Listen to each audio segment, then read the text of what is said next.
Les amis, j'espère que tout le monde se porte bien. Le général toujours avec sa caméra embarquée. Peuple du Bénin, je me mets au garde à vous. Voici ce qui s'est passé au Bénin. Parce que je vois en fait les gens de l'AES. Et vous savez, j'aimerais dire à mes frères burkinabés, histoire du Bénin, là, enlevez votre bouche dedans. Ça va vous laisser.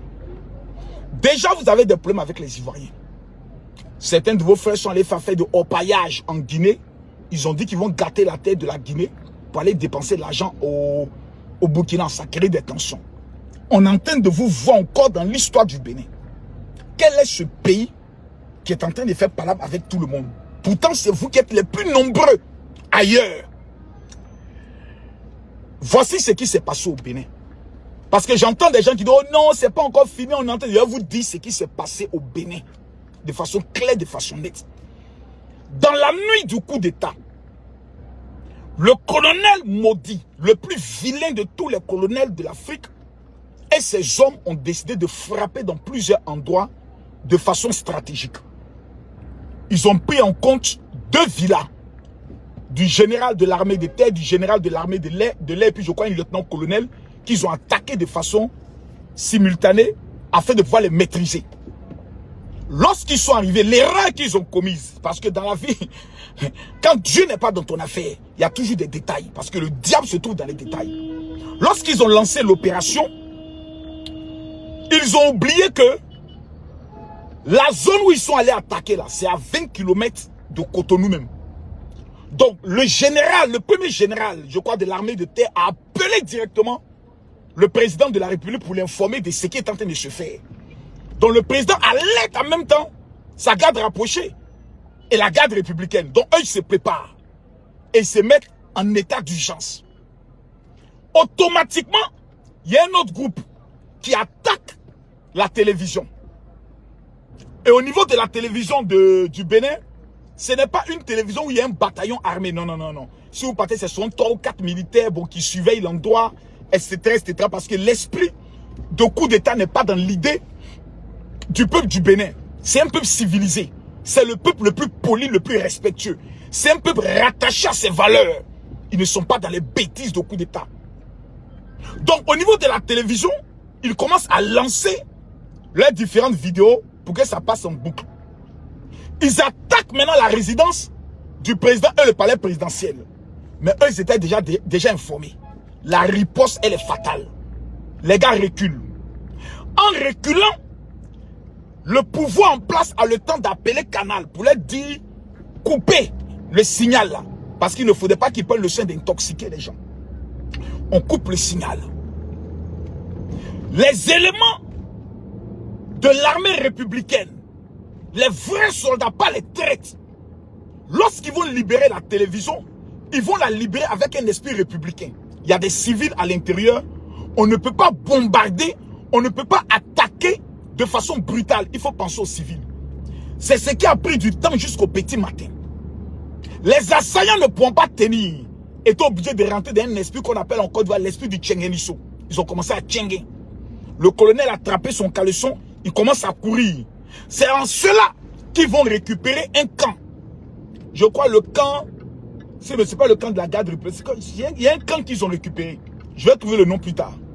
Lorsqu'ils récupèrent le camp, vous savez, une fois que vous avez un camp, une base militaire, vous avez des munitions illimitées. C'est là que pour éviter des dégâts collatéraux, le Nigeria maintenant rentre en ligne de compte. Donc le Nigeria n'a qu'intervenu. J'ai dit bien parce que les gens font non, s'il n'y avait pas le Nigeria, non, non, non, non. Ils ont déjà perdu, ils ont déjà échoué, ils n'ont pas pu mettre la main sur le président, ils n'ont pas pu mettre la main sur le palais présidentiel. C'est ce camp-là que le Nigeria frappe en amenant aussi des blindés qui sont passés par la mer. Parce qu'ils ont leur navire. Voici comment les assaillants sont obligés de tchenguer, de fuir en allant vers le nord. Et vous voyez, parmi les généraux, il y a l'un des généraux qui n'ont pas pu prendre. Parce qu'il a réussi quand même à pouvoir s'échapper. Ce sont les généraux. Ce ne sont pas les généraux de papier. Hein. Au Bénin, ce sont les généraux d'armée. Donc ils ont riposté. Et dans ça, il y a l'un des généraux, sa femme a reçu une balle. Sa fille qui avait un bébé de 6 mois aussi a reçu une balle. La mère n'a pas pu tenir, elle est décédée. Kémy Séba va payer ça. Kémy Séba va payer ça au plus fort. Ça, je lui en fais la promesse. Parce qu'à l'heure où je vous parle, mon sang est béninois. On ne peut plus accepter qu'un pays qui est en train de connaître une élévation aussi extraordinaire. Les présidents comme Patrice Talon, en Afrique, là, vous n'en trouverez pas 5. Oui, il y a Alassane Ouattara. Des présidents qui disent, je vais faire en sorte que mon pays, là, le monde entier le respecte. Vous n'en trouverez pas assez. Voici comment, en fuyant, le lieutenant-colonel, je crois qu'ils ont eu à prendre, et le général qu'ils ont eu à capturer, à faire prisonnier, voici comment ils les ont relâchés dans la nature et ils ont fui vers le nord. Mais au niveau du camp militaire, beaucoup ont été pris et beaucoup ont été abattus. Grâce à l'intelligence, je peux prendre le soin de le dire, de l'armée d'abord béninoise et aussi l'intelligence et le soutien de la CEDEAO via l'armée nigérienne. Parce que les gens de la CEDEAO ont compris que si finalement on se tait sur tout, on va voir des militaires, c'est-à-dire les vigiles de la nation, à qui on remet nos armes pour nous protéger. Ce jeu maintenant est dangereux et nous prendre en otage, braquer des militaires dont on donne les salaires, on leur remet le matériel pour surveiller le pays, donc ils sont les vigiles du pays, les gardiens du pays, décident maintenant de voler le pouvoir. Mais allez faire la politique. Allez faire la politique. Maintenant, les communicants de l'AES, je ne sais pas quel est leur problème. Parce qu'en temps normal, ce n'est pas un pays de l'AES. L'AES sont les pays, l'alliance des États en souffrance, des pays désertiques, les pays du Sahel. Qu'est-ce qu'ils viennent mettre leur bouche dans une affaire des pays qui ont la mer? Ça, c'est une affaire de la Côte d'Ivoire, du Togo, du Nigeria, voilà, de la Sierra Leone, du Sénégal et autres. Ce sont les pays maritimes. Comment les pays désertiques viennent mettre leur bouche? Et vous voyez, ils sont en train de créer maintenant une psychose avec des vidéos IA, avec des images de d'autres pays pour faire croire que c'est gâté au niveau du Bénin.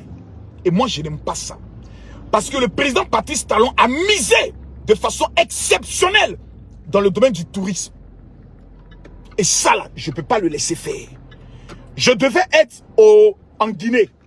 Parce que vous savez que mon frère, mon président, mon leader, le président Mamadi Doumbia est candidat. Je demande pardon aux Guinéens. Je devais arriver mercredi.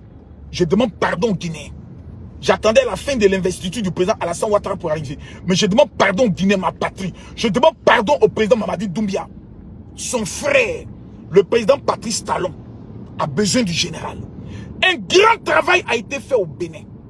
Je vais aller montrer au monde entier que tout ce qu'on vous raconte est faux, qu'actuellement au Bénin, il n'y a rien. 2. On va aller montrer les grandes fêtes que le Bénin est en train de préparer. Les sites exceptionnels, le travail acharné, les hôpitaux modernes que le président Patrice Talon a eu à faire sortir.